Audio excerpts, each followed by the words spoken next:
Phenibut addiction. Yeah, this is my Phenibut addiction story.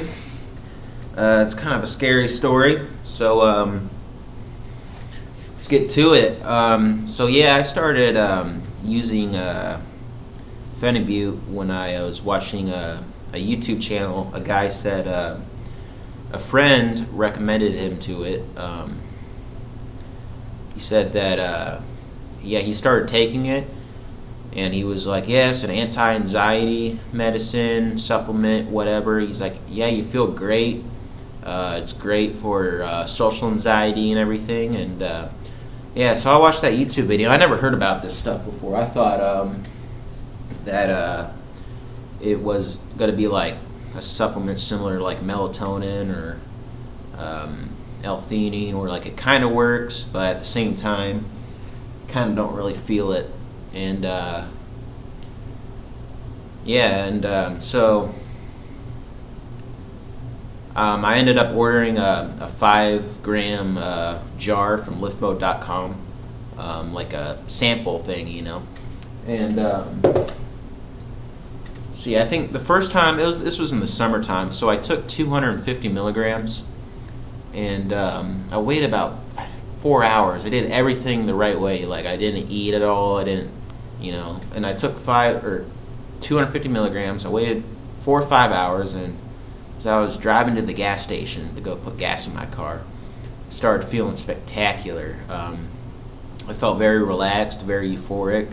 I was talking to strangers, and yeah, so see, I used that 5 gram, and then fast forward, eventually I ended up ordering about 10 or 20 grams of it. And this time, you know, I was like, you know, I'm tired of drinking alcohol, because I used to drink a lot before this. I don't drink anymore, but at that time I did, and I was trying to get off of alcohol, so I was like, well, I'll just use this Phenibut as a tool, you know. I'll use this as an alternative to alcohol, which that's a red flag right there, but at the time I didn't know. There wasn't a lot, that time on YouTube there wasn't, well, I guess there was, but since people are usually trying to push products on YouTube, they don't really talk about the addictive factors of these supplements, nootropics or whatever. Yeah, they don't really talk about that a lot, so I didn't really know. I thought it would be about as addictive as alcohol, you know, where it may take years to get a physical addiction or whatever. So yeah, I ended up taking it, and again, and then I was taking it for a while. I think I went through that 10-gram jar, and you know, I think I took about every day for like a week.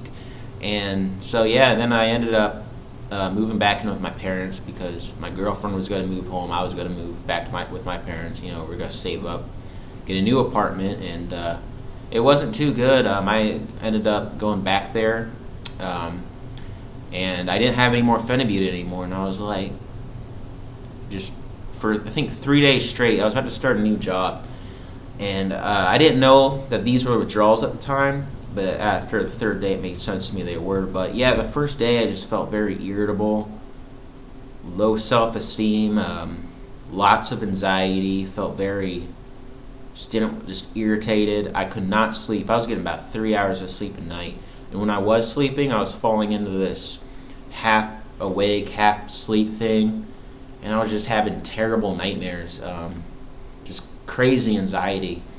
And so I ended up ordering some, but you know, it would take like 3 days to come. So I think the 3rd day at work, I was working, and I just couldn't pay attention at work. So I couldn't pay attention to anything. I couldn't sleep. 3 hours of sleep a night. When I did sleep, it was like this lucid dream thing, nightmares or whatever, and just major amount of anxiety. Like, if you have an argument with somebody or whatever, you'll be thinking about it all day, just like, because you're not, you know, the chemicals in your brain are changed now because of the Phenibut, and you just have crazy anxiety. Anything, just anything, you'll just obsess over, and just I can't, you know. And I remember I was driving my car. Well, I'll get to that later. But anyway, so yeah, I got some more, and I started taking it. I took some more, and then I felt much better. I was like, wow, yeah, I feel normal now. I feel great. I think I took about 1 gram, and So yeah, I started taking it every day after that because I was afraid of the withdrawals, which I wish I would have stopped because it was by the third day the bad withdrawals were about over, but I didn't.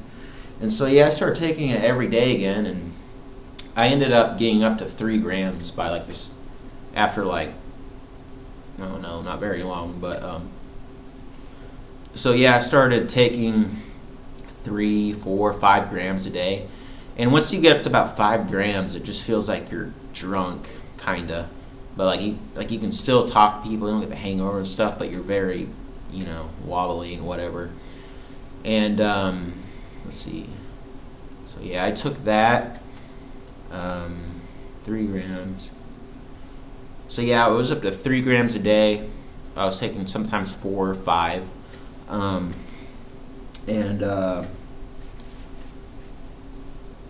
took it at work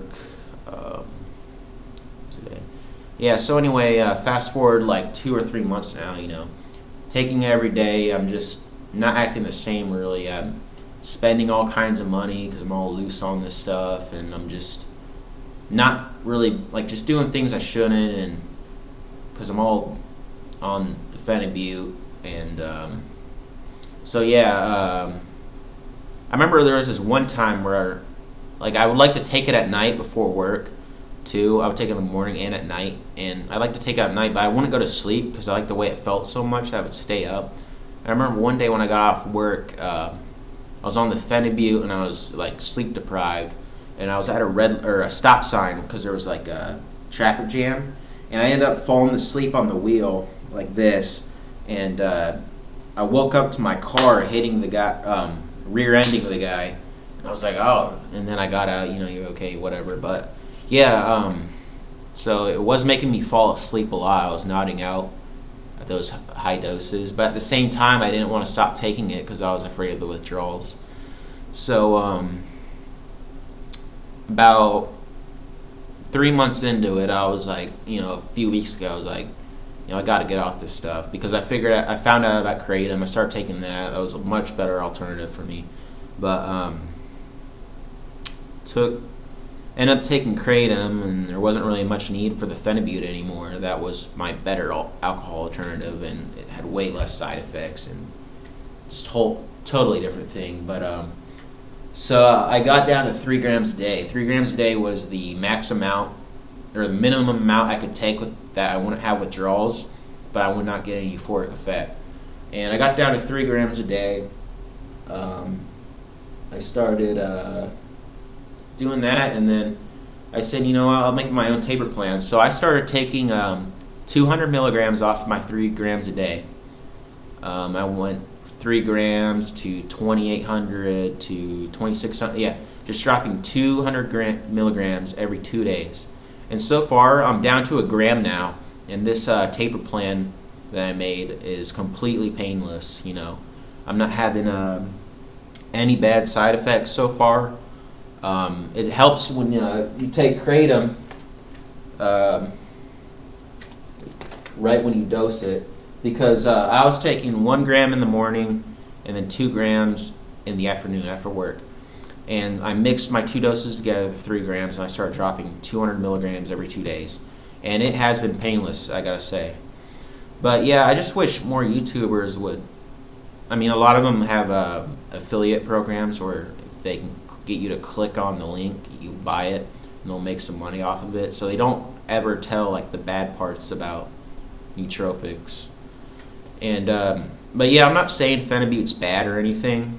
It's just I wish they would say that it's addictive, But it's not bad or anything for those who use it, but it's bad for like guys like me that use it because I have a very addictive personality, and I just figured, this isn't really for me. So yeah, I'm tapering off. Different though with the Kratom though, I can take that every day, and I'm fine. I can just not take it one day, and I won't have anywhere near the withdrawals that the Phenibut would be, because that was just horrible. And when you have those withdrawals from Phenibut, you feel like you're alone.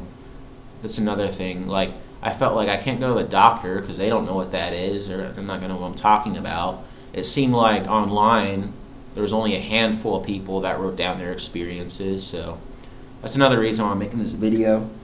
Because if you're having Phenibut withdrawals, you're not alone. But don't worry, it's not the end of the world. I know it feels like it is at the time, but yeah.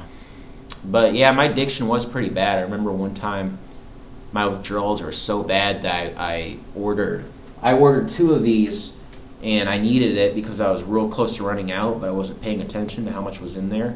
And I got like a $60 next day AM shipping, and I just paid $60 for that, just for shipping. Like, just didn't care, just had to have it otherwise, because I was so afraid of those withdrawals. But yeah,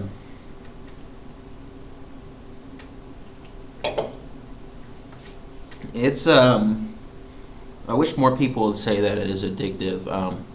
I know a lot of people are using tianeptine sulfate and tianeptine sodium as a alternative to kratom or with their kratom. And the thing is that that drug was designed for an antidepressant. It wasn't designed for any euphoric aspects. It wasn't designed, you know, as an opioid drug. It was designed for an antidepressant, and you're supposed to take 12.5 milligrams 3 times a day of the sodium, or 25 to 50 milligrams in the morning capsule, or whenever, if it's the sulfate version. And a lot of people, they'll take 100 milligrams, 150 milligrams of the sulfate or sodium for the euphoric aspects of it, but it wasn't designed for that. And the reason I'm saying that is because it's really addictive. You know, it's about addictive as like tramadol or Vicodin. And I mean, I honestly don't think anyone should do that with those withdrawals. I mean, I don't see how it could help.